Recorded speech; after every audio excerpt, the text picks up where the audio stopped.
It was one of those summer nights in the city that felt alive with possibility. A warm breeze carrying the hum of traffic and laughter, the sky a deep indigo dotted with stars. My friend Jake and I had been buzzing with excitement for weeks about this rooftop party. Jake had just scored a new job at some tech startup, and we were ready to celebrate. When we arrived, the rooftop was already packed. Strings of fairy lights hung above us, casting a golden glow over the crowd, while the city skyline shimmered in the distance like a postcard. The air smelled of grilled burgers and spilled beer, and a DJ spun a mix of old-school hip-hop and indie tracks that pulsed through the night. We grabbed cold beers from a cooler, clinking the bottles together with a toast to Jake's success. "To new beginnings," I said, and he grinned, his eyes bright with optimism. The party was electric. People danced near the edge of the roof, their silhouettes swaying against the city lights, while others clustered in small groups shouting over the music. As the hours slipped by, we found ourselves near the railing, the view of the sprawling city below almost dizzying. That's when two women approached us, weaving through the crowd with an effortless grace. They introduced themselves as Lena and Claire. Lena had dark wavy hair that fell past her shoulders and a smile that felt both warm and sly, like she knew something you didn't. Claire was blonde, her sharp blue eyes scanning us with quiet intensity. They were dressed in outfits that stood out. Lena in a black dress with a plunging neckline, Claire in a tailored blazer and skirt that screamed money. "You two look like you're having fun," Lena said, handing us each a cocktail in a tall glass. The drink was a deep, almost unnatural red, like pomegranate juice, spiked with something darker. "Try these," Claire added, her voice cool and measured. "Our little specialty." I took a sip, wincing at the bitter, almost medicinal taste that lingered on my tongue. Jake, never one to back down, chugged his in one go, wiping his mouth with a laugh. "That's got a kick," he said, and the women exchanged a glance I couldn't quite read. We fell into conversation, Lena asking about Jake's job, Claire probing about where we lived. They were charming, quick with witty remarks, and seemed genuinely interested. The night blurred as we talked, the alcohol softening the edges of everything. Then Claire leaned in, her voice cutting through the haze. "You should come to our loft. It's just a few blocks away, way better than this chaos." Jake was all for it, his enthusiasm infectious, and I didn't see a reason to say no. We followed them down the fire escape, the metal steps clanging under our feet.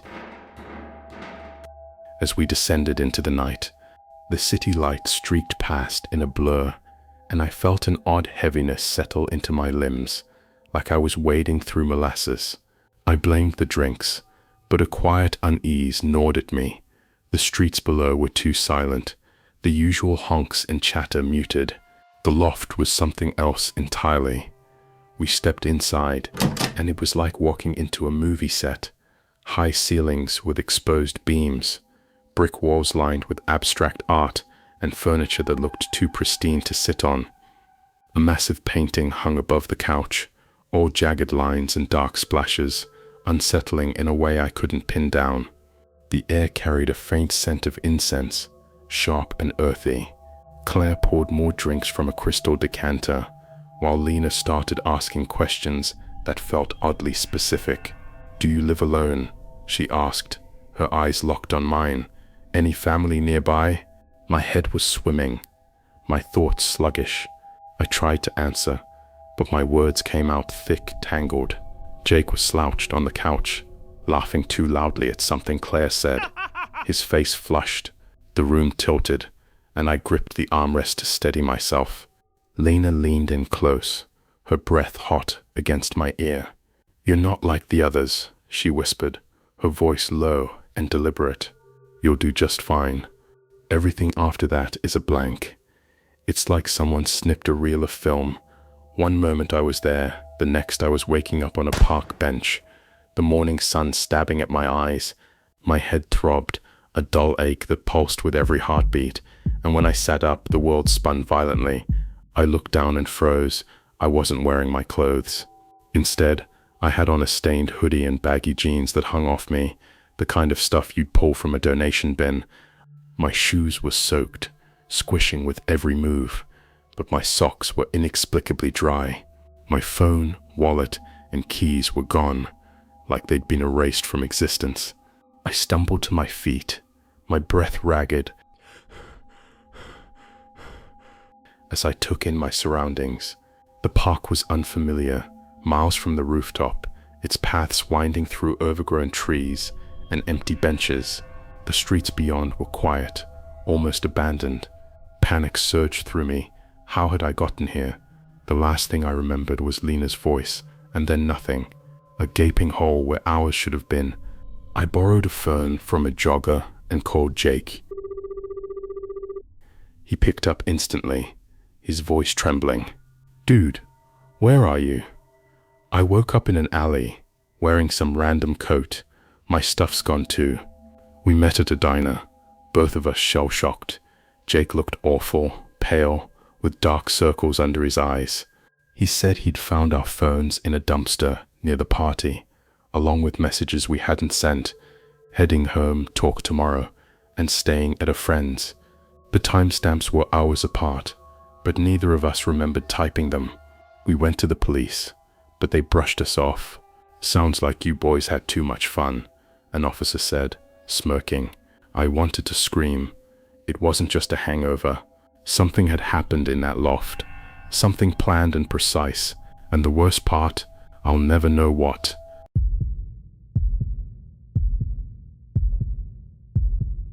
I've always found desert drives at night unsettling.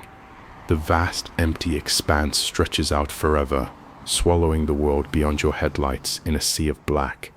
That night, I was coming back from a weekend at a friend's cabin in Nevada, and the quickest way home was a lonely highway cutting through the sand and scrub. It was past 2 a.m., the sky a starless void, and I was alone with the hum of my old sedan's engine. I kept the radio off, letting the desert's quiet fill the car, faint wind rustling the brush, the distant howl of a coyote. About 20 minutes in, I glanced at my rearview mirror and saw headlights, small, distant, but growing steadily brighter. It was a truck, its bulky shape emerging as it closed the gap. I could make out a dented grille glinting in the light, giving it an almost menacing look. I figured it would pass. People speed through these roads all the time, but it didn't. It just stayed there, maybe 100 yards back, matching my pace. I sped up, pushing the needle to 70, then 80. The truck kept up, its lights unwavering. I slowed to 50, hoping it would get bored and overtake me. It didn't budge. My palms grew sweaty on the wheel, my pulse quickening. This wasn't right. I'd driven this stretch before, and no one tails you like that, for no reason. The desert felt suffocating now, its emptiness pressing in. Ahead, I spotted a dirt road veering off to the right, barely visible in the dark. On impulse, I took it, my tires jolting over the rough terrain, dust clouding behind me. The truck followed, its engine roaring as it made the turn. Fear gripped me hard. There was nothing out here, no towns, no lights, just miles of barren land. I floored it, the car shuddering as I pushed it beyond its limits. But the truck gained ground, its headlights flooding my mirrors. My breath came in shallow gasps, my mind racing for an escape. Then, like a beacon, I saw a faint glow, a neon sign flickering in the distance. It was a diner, a relic with peeling paint, and a sign reading, open 24 hours. I swerved into the lot, gravel crunching, and bolted inside, my legs shaky. The place was nearly empty, just a waitress behind the counter, her gray hair pulled back, her face etched with weariness. She looked up as I burst in, startled. "Someone's following me," I panted, jabbing a thumb toward the window. "A truck. It's been on me for miles." She stepped to the glass, peering out. The truck had stopped at the edge of the lot, its engine idling, headlights glaring. It sat there, motionless, a hulking shadow. No one emerged, no doors opened. It was like the truck itself was alive, watching. The waitress frowned, her lips tightening. "Happens sometimes out here," she muttered. "Folks get funny ideas on these roads." We stood there staring until the truck suddenly reversed and sped off, vanishing into the night. I sank into a booth, my hands trembling as relief washed over me. The waitress brought me coffee, black and bitter, and let me use her phone. My car wouldn't start after the rough detour. As I waited for a tow, she leaned on the counter, her voice low. "Desert's full of stories. People go missing out there, some by choice, some not. You're lucky you stopped." A week later, I was home, flipping through the news when a story caught my eye. A trucker had been arrested for a string of disappearances along that highway. The truck matched what I'd seen. Big, boxy, with a dented grille. They showed a photo of the suspect, a gaunt man with dead eyes, and said his accomplice was still out there. My stomach dropped. I don't take that shortcut anymore.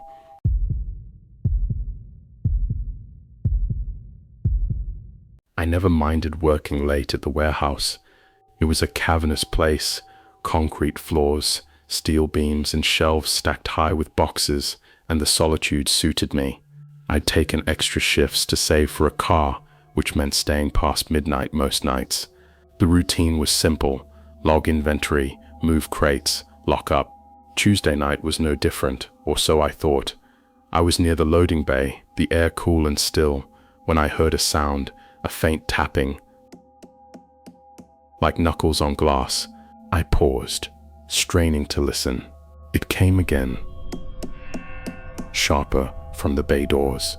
I shrugged it off as wind rattling the panes and kept stacking boxes, the rhythm of the work calming me.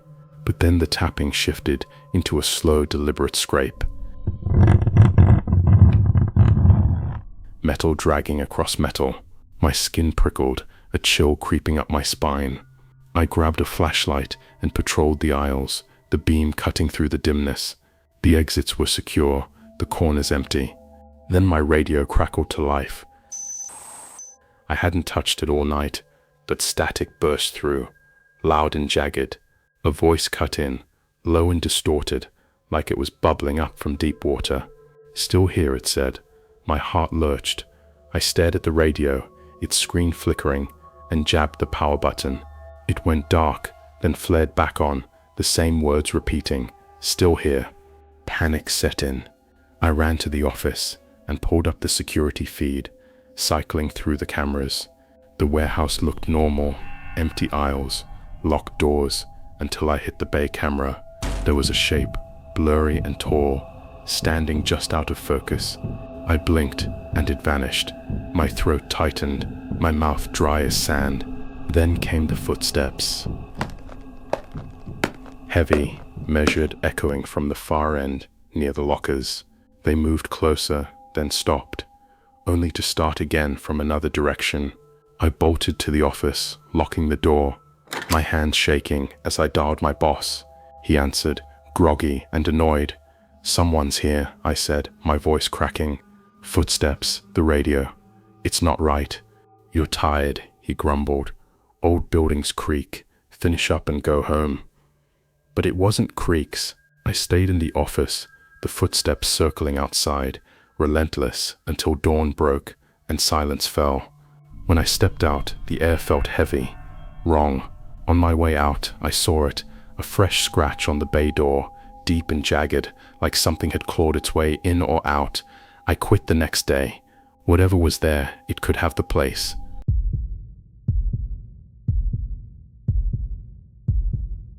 It was the summer of 2019, and I had just turned 18, a milestone that felt both exhilarating and daunting in the sleepy, forgotten town of Millfield, Ohio. Life here was a predictable rhythm of quiet streets and familiar faces, the kind of place where nothing much happened unless you made it happen. My friends Jake, Sarah, and I were restless souls, always chasing thrills to break the monotony.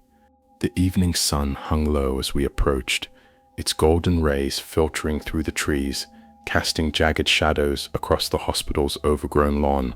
St. Mary's loomed ahead, a skeletal giant of cracked concrete and faded paint, its once pristine white walls now streaked with grime and time. Vines twisted up its sides like greedy fingers, prying into shattered windows, and the air carried the faint earthy scent of encroaching wilderness.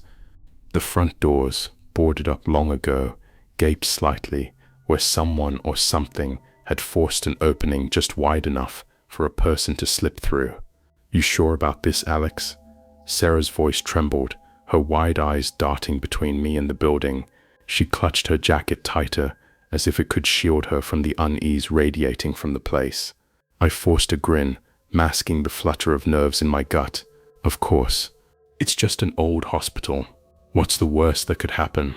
My bravado sounded hollow even to me, but I couldn't back down, not with Jake smirking beside her, his arms crossed like he'd already won. He tossed me a backpack stuffed with a sleeping bag, a bag of chips and a flashlight. "We'll be back at dawn to pick you up. Don't chicken out, all right?" Yeah, I muttered, slinging the bag over my shoulder. Their car rumbled to life, headlights slicing through the dusk as they drove off, leaving me alone with the hospital. The silence settled in like a heavy fog, broken only by the rustle of leaves and the distant chirp of crickets. I took a deep breath, steeling myself, and slipped through the gap in the boards.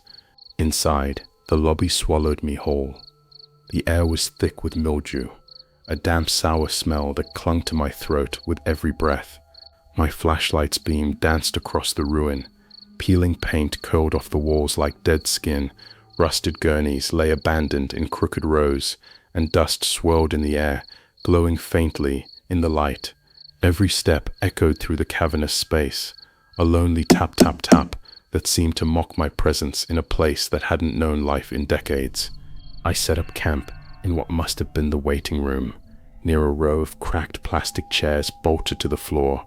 The sleeping bag felt thin and flimsy against the cold tiles, and I huddled inside it, scrolling through my phone to pass the time. The signal was patchy, and the battery drained faster than it should have, leaving me with just the flashlight and my thoughts. Hours crawled by, the darkness pressing in closer, until around midnight, something shifted. It started with footsteps. Slow, deliberate thuds from the floor above. My heart jolted, and I sat up, straining to listen.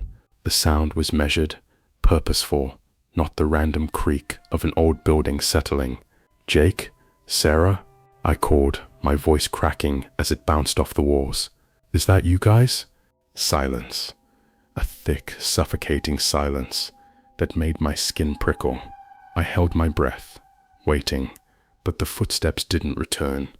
Maybe I'd imagined it, I told myself, clutching the flashlight tighter.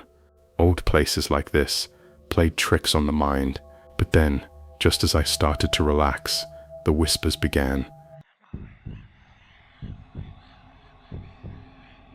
They were soft at first, barely audible, like a breeze carrying secrets. Urgent murmurs, overlapping voices, nurses tending to patients, doctors issuing clipped orders. I caught fragments, suture, pressure, a faint, desperate cry for help. My blood ran cold. There was no one here, no one but me, yet the voices felt alive, swirling around me in the dark. I forced a laugh, the sound sharp and brittle. "Get a grip, Alex," I muttered, rubbing my hands over my face. But my chest tightened, a vice of fear squeezing my ribs. I couldn't shake the sensation of eyes on me, unseen and unrelenting. Needing to move, to do something, I grabbed my flashlight and ventured deeper into the hospital. The beam carved a narrow path through the gloom, illuminating faded signs and debris-strewn corridors. I found a door marked Records Room, its hinges groaning as I pushed it open. Inside was chaos, overturned cabinets, papers scattered like fallen leaves, the air heavy with the musty scent of old ink and decay. I knelt, sifting through the mess. Most of the files were brittle, yellowed relics from the 80s and early 90s, patient charts, discharge forms, mundane records of a hospital long dead. But one document stood out, pristine amidst the ruin, a birth certificate. My hands shook as I lifted it, the flashlight trembling in my grip. The name stared back at me. Alexander James Carter. My name. Born June 15th, 2001. My birth date. A wave of dizziness hit me. This couldn't be right. St. Mary's had closed in 1995, 6 years before I was born. I flipped the paper over, checked the date again. June 15th, 2001. Clear, unmistakable. My mind raced, grasping for explanations. A coincidence? Another Alexander James Carter from Millfield. But in a town this small, with a population barely scraping 2,000, the odds were laughable. The whispers returned, sharper now, threading through the air like needles. Alexander, my name, spoken softly, insistently, from nowhere and everywhere. The room seemed to close in, the walls pulsing with a life I couldn't see. Panic clawed at me. I dropped the certificate, the paper fluttering to the floor as my flashlight flickered, its beam stuttering in the dark. The whispers grew into a chorus, a cacophony of voices calling my name. Alexander, Alexander, Alexander, each syllable a hammer against my skull. My heart pounded, a wild drumbeat in my chest, and my breath came in shallow gasps. I bolted. The flashlight's weak light bounced off the walls as I tore through the corridors, my footsteps a frantic counterpoint to the echoes of the hospital. The whispers chased me, a relentless tide, until I burst through the lobby and out into the night. The cool air hit me like a slap, and I didn't stop running until the hospital was a dark silhouette against the moonlit sky. Gasping, I collapsed onto the grass, my hands trembling as I clutched the ground. I dared a glance back. For a heartbeat, I thought I saw a figure in one of the upper windows, a pale shape, motionless, watching. I blinked, and it was gone, leaving only the broken panes staring blankly into the night. Behind me, a door slammed shut. The sound sharp and final, though I hadn't touched it. I didn't wait for dawn. I stumbled back to town, my clothes damp with sweat and dew, my mind a tangle of fear and questions. When Jake and Sarah found me later, slumped on a bench outside the gas station, I brushed off their questions with a weak laugh. Just got spooked, I said, avoiding their eyes. I never told them about the birth certificate, the whispers, or the figure in the window. Some truths felt too heavy to share, too impossible to explain. Years have passed, but St. Mary's lingers in me like a scar. I've driven by it since, its decaying shell a silent sentinel on the edge of Millfield. I tell myself it was a trick of the mind, a night of adrenaline and imagination run wild. But deep down, I feel it. The hospital remembered me, and in some twisted, unnameable way, I think it's still waiting, its whispers echoing in the dark, calling me back to a past that shouldn't exist.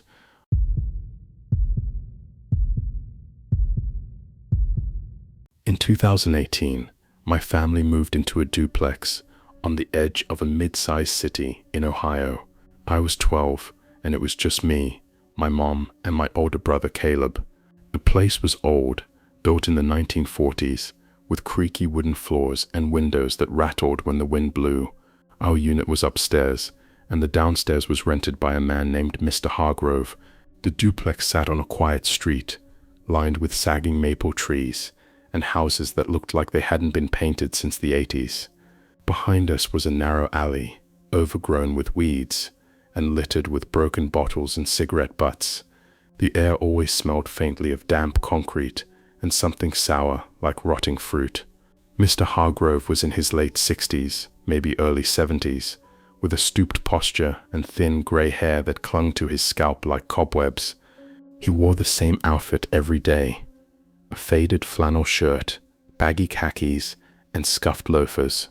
His eyes were pale blue, almost cloudy, and he had this habit of staring just past you, like he was looking at something over your shoulder. He kept to himself, mostly. We'd see him shuffling to his mailbox, or sitting on his sagging porch chair, holding a thermos that smelled like cheap whiskey. Mom said he was harmless, just a lonely old man, But Caleb and I didn't like him. There was something about the way he'd watch us when we played in the shared backyard, his lips twitching like he was muttering to himself. The first weird thing happened a month after we moved in. I was in my room doing homework when I heard this low rhythmic tapping coming through the floor. It wasn't loud, but it was steady, like someone knocking on a pipe. I figured it was Mr. Hargrove fixing something, so I ignored it, but it kept going. Every night, always around 10 p.m. Sometimes it would stop for a few minutes, then start again, faster, like it was impatient. I told Mom, but she said old houses make noises and to stop being dramatic. One night, I pressed my ear to the floor to listen closer. The tapping was there, but I swear I heard something else, a faint, scratchy whisper, like someone talking under their breath. I couldn't make out words, just this hissing cadence. I jerked back, my heart pounding. But there was something carved into the glass, deep, jagged lines, forming a symbol I didn't recognize. It looked like a circle with a crooked star inside, and it made my skin crawl. I ran inside and locked the door. That night, the tapping was louder, and the whispering sounded angry, like it was arguing with itself. A few weeks later, Caleb and I were home alone, while Mom worked late. We were watching TV when the power flickered. The tapping started early, around 8 p.m., and it wasn't stopping. Then we heard footsteps. Heavy, deliberate steps coming from downstairs. They weren't Mr. Hargrove's usual shuffle. These were slow, like someone pacing. Caleb grabbed a baseball bat, and we sat frozen, listening. The footsteps stopped right below us, and then silence. Suddenly there was a loud bang, like something heavy hitting the floor. We both screamed. Caleb called Mom, and she told us to lock ourselves in my room until she got home. When she arrived, she banged on Mr. Hargrove's door,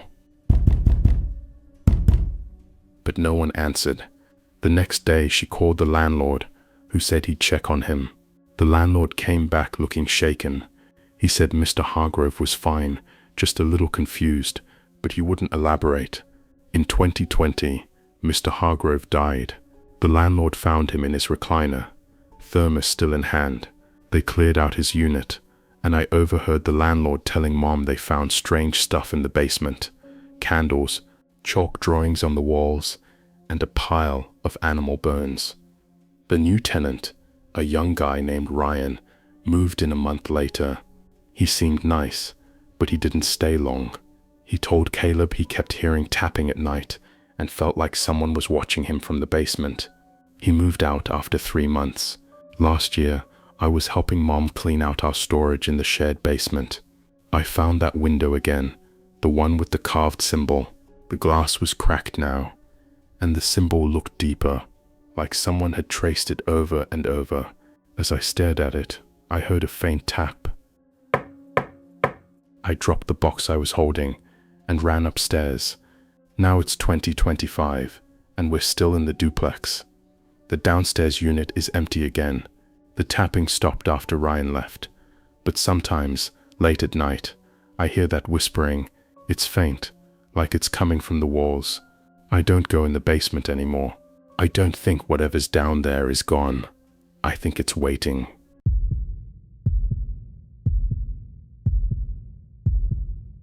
It was late summer 2020, and I was 22, scraping by in a cramped apartment in Detroit's East Side. My name's Riley Parker, and I'd fallen hard for urban exploration, chasing the ghosts of the city's industrial past with my camera. The Packard plant was my obsession, a sprawling skeletal relic of Detroit's automotive glory days, abandoned since the 50s. Its crumbling walls, rusted machinery, and graffiti-smeared halls called to me like a siren, promising stories in every shadow. I'd spent weeks planning my visit, studying maps, and dodging security patrol schedules. On a humid August evening, with the sun dipping low, I slung my Nikon over my shoulder and headed out, heart buzzing with equal parts excitement and dread.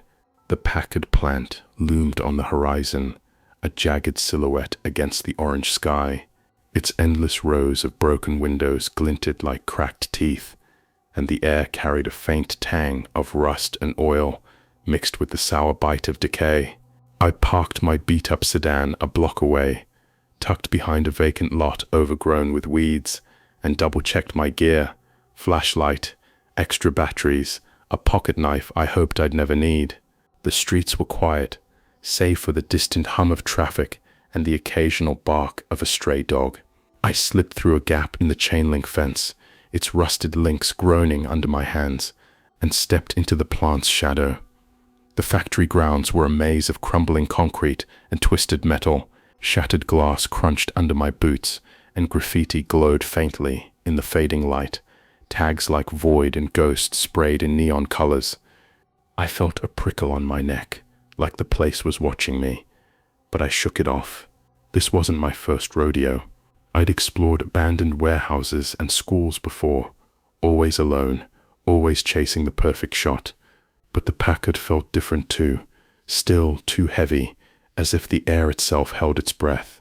Inside, the plant was a cathedral of decay. My flashlight's beam cut through the darkness, revealing towering columns of rusted machinery, conveyor belts frozen mid-motion, and pipes dangling like veins from the ceiling. The air was thick with the smell of oil and damp concrete, and every step sent echoes bouncing off the walls, sharp and hollow. I snapped photos, the camera's shutter clicking like a heartbeat in the silence. Broken gears, graffiti-scrawled walls, a lone work glove pinned under a fallen beam. Each frame captured the plant's eerie beauty. I moved deeper, past cavernous assembly rooms and narrow stairwells choked with debris. Sunlight streamed through shattered skylights, casting jagged shadows that seemed to shift when I wasn't looking. My pulse quickened, but I chalked it up to adrenaline.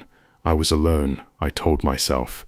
Just me, my camera, and the ghosts of a dead factory. Then I noticed something odd. Every photo I reviewed on my camera's screen had a shadow in the corner. Tall, vaguely human-shaped, but blurred like a figure caught mid-step. I frowned, checking the lens for smudges. Nothing. I took another shot, aiming at a rusted press machine. The shadow was there again, sharper this time, standing just beyond the frame's edge. My stomach twisted. I spun around, flashlight sweeping the room, but the space was empty, the only sound my own ragged breathing.